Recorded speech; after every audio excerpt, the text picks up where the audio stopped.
Osmosis sel, perpindahan larutan dari suatu larutan dengan konsentrasi tertentu ke larutan lain dengan konsentrasi yang berbeda.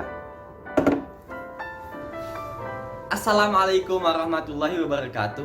Perkenalkan, nama saya Danis Muhammad Hafiz dan saya sedang mencari bukti dari adanya peristiwa osmosis. Saya juga ingin mencari tahu apakah osmosis itu perpindahan air dari larutan dengan tekanan tinggi kepada tekanan rendah atau dari tekanan rendah ke tekanan tinggi.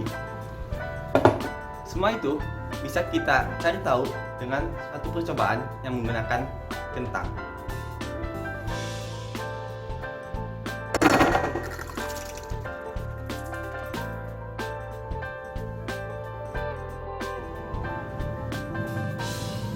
Untuk percobaan ini ada bahan-bahan yang diperlukan. Bahan-bahan yang dibutuhkan adalah 4 buah gelas bening, 250 gram garam, sebuah alat untuk menghitung waktu atau timer, air sulung atau air bersih, cutter, dan kentang. Kentangnya kita potong menggunakan cutter menjadi 4 kubus dengan ukuran yang sama. Ukurlah dengan menggunakan penggaris. Oke, jadi bahan-bahan yang diperlukan sudah ada. Kita juga harus memastikan kalau kentangnya itu berukuran sama. Sini 4 cm, 4 cm, 4 cm, 4 cm.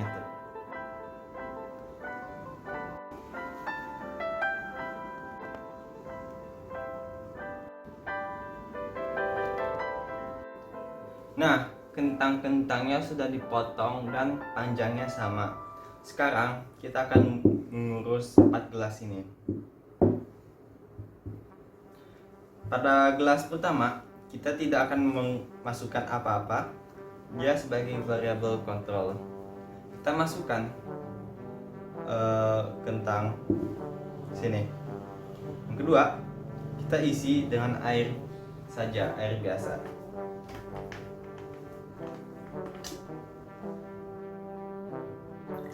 Kita isi sampai setengah gelas. Oke. Untuk gelas ketiga sama keempat kita juga isi air sampai setengahnya. Setengah dari gelas ini.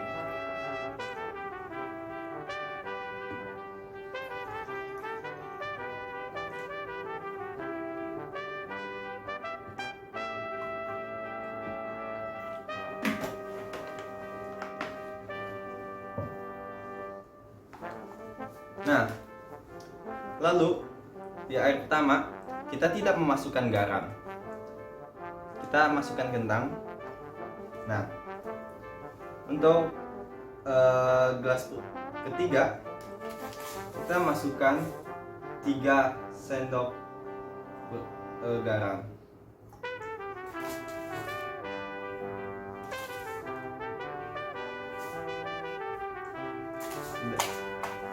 Dan yang keempat itu adalah 1, 2, 3, 4, 5, 6, 7. 7 sendok garam. 3 sendok garam. Tidak ada garam, tidak ada air. Kita aduk-aduk air garamnya.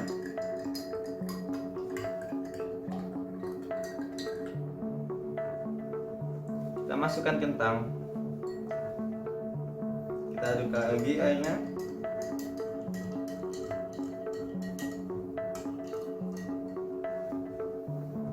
Dan kita masukkan lagi. Nah, kita akan melihat perbedaan pada kentang ini setelah 30 menit. Ingat, kentang ini awalnya adalah 4 cm dan teksturnya keras.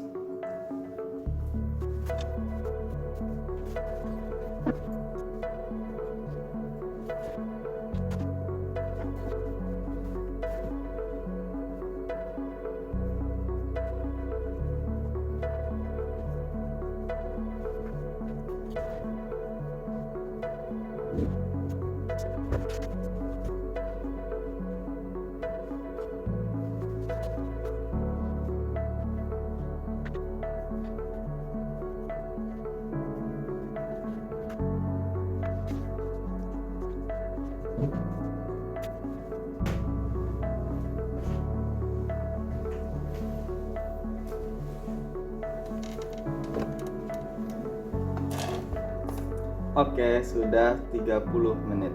Saatnya kita lihat perbedaan yang dialami oleh kentang. Oke, mari kita lihat hasil dari percobaan kita. Pertama, gelas 1. Kita lihat. Tekstur dari kentang ini masih keras. Dan sesudahnya adalah keras. Dan tidak ada volume air, nanti kita akan coret. Dan ukurannya adalah 4 cm, tidak mengalami perubahan.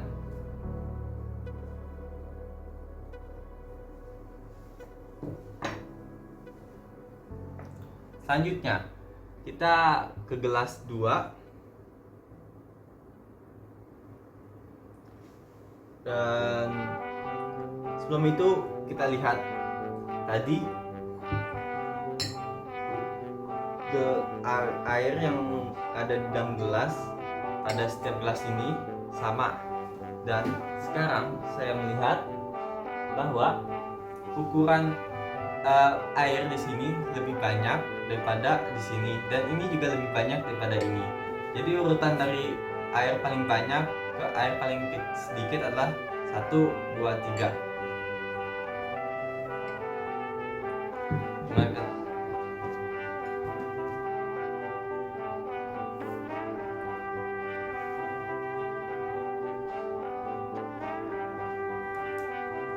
Oke, kita lihat kentang pertama.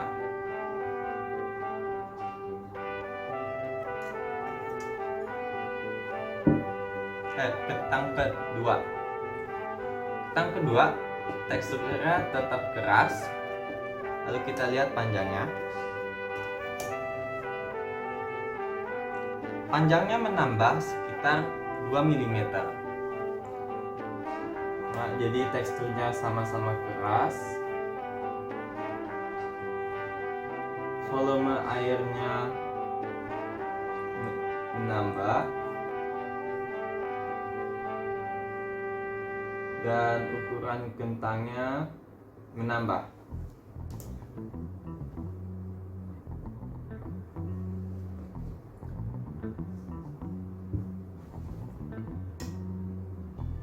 Untuk larutan yang untuk kentang yang ketiga.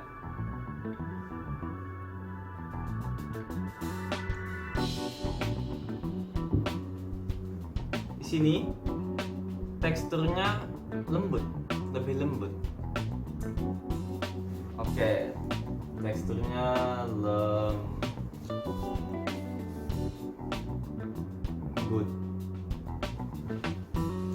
Dan volume airnya berkurang.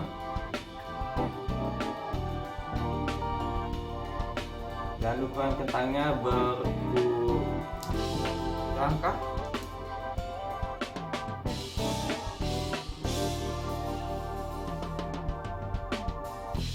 Dan ukuran kentangnya berkurang sekitar 1 mm.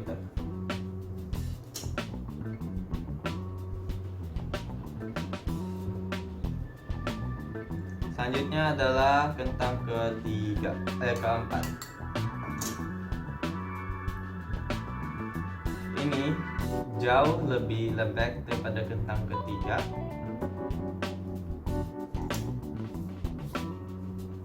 Lembek. volume airnya berkurang dan ukuran kentangnya kita lihat.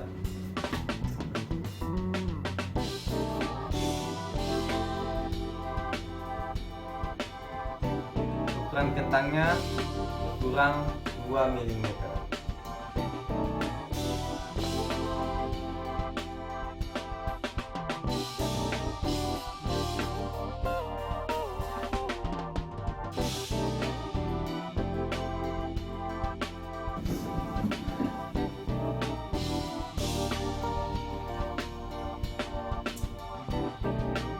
Jadi itulah kondisi kentang setelah direndam selama 30 menit, di mana terjadi perubahan pada setiap kentang. Kentang yang pertama tidak mengalami perubahan. Kentang yang kedua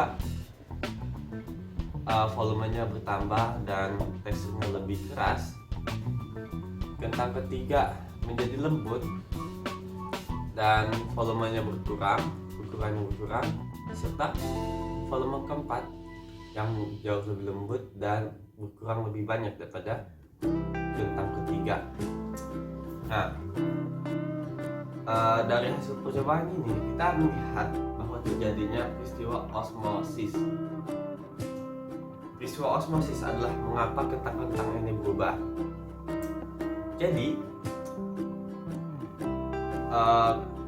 kentang yang berada di gelas pertama tidak mengalami perubahan karena tidak ada konsentrasi lautan di luar kentang ini, jadi tidak terjadi osmosis. Kentang yang kedua yang masuk ke dalam air biasa, dia menjadi lebih besar. Artinya kalau konsentrasi di dalam kentang ini lebih besar daripada konsentrasi di air biasa, sehingga molekul air yang ketika terjadi osmosis itu dari larutan yang konsentrasi rendah ke konsentrasi tinggi, molekul air yang dari konsentrasi rendah yaitu air biasa masuk ke dalam kentang dengan konsentrasi tinggi, sehingga kentang ini mengalami penambahan volume karena molekul air yang masuk ke dalam kentang. Kentang ini juga menjadi lebih keras. Nah, kentang yang ketiga menjadi lebih lembek dan lebih kecil. Artinya molekul-molekul air itu keluar dari sel-sel kentang dan masuk ke dalam dalam larutan garam. Artinya larutan garam ini konsentrasinya lebih besar daripada kentang ini. Nah, ini peristiwa osmosis di mana sel-sel di dalam kentang ini mengeluarkan air molekul ke dalam larutan garam, dan peristiwa ini disebut krenasi. Sel-selnya mengalami krenasi. Begitupun dengan kentang keempat. Di sini kentangnya lebih lembut dan lebih kecil, artinya dengan konsentrasi yang lebih besar, molekul air yang di dalam kentang ini lebih banyak yang keluar ke dalam larutan ini. Nah, kalau molekul airnya keluar dari kentang dan masuk ke dalam gelas-gelas ini, mengapa tampaknya seperti di sini gelasnya airnya pada air sini berkurang dan berkurang. Nah, hipotesis dari saya adalah bahwa sebenarnya air itu tidak berkurang banyak, atau berkurang dan bertambah dan berkurang, tapi tidak kasat mata. Namun tinggi air di sini menambah karena volume kentang di sini itu menambah, sehingga air yang di dalam gelas ini terlihat lebih banyak karena meninggi. Airnya meninggi lebih dari setengah gelas, dan di sini kentangnya mengecil, volume kentangnya mengecil, sehingga air terlihat lebih turun daripada setengah gelas. Begitupun dengan kentang ini mengecil lebih kecil, sehingga airnya kelihatan lebih kecil daripada gelas ketiga. Jadi kesimpulan yang bisa diambil adalah osmosis terjadi pada kentang tersebut, di mana osmosis adalah perpindahan molekul-molekul air dari larutan hipotonik ke larutan hipertonik lewat selaput permeabel. Nah, pada kentang di gelas pertama, dia tidak mengalami osmosis karena tidak ada larutan lain. Pada kentang yang kedua, di air biasa, terjadi osmosis di mana molekul air dari air biasa masuk ke dalam kentang, sehingga air biasa adalah larutan hipotonik dan kentang tersebut adalah sel dalam kentang tersebut adalah larutan hipertonik. Sedangkan pada kelas ketiga dan kelas keempat terjadi osmosis juga, di mana osmosis sel molekul-molekul air yang ada di dalam sel kentang keluar ke dalam larutan garam karena larutan garam tersebut adalah hipertonik, sedangkan kentang tersebut adalah sebagai hipotonik. Sekian dari saya, semoga video ini bisa bermanfaat. Terima kasih telah menonton. Wassalamualaikum warahmatullahi wabarakatuh.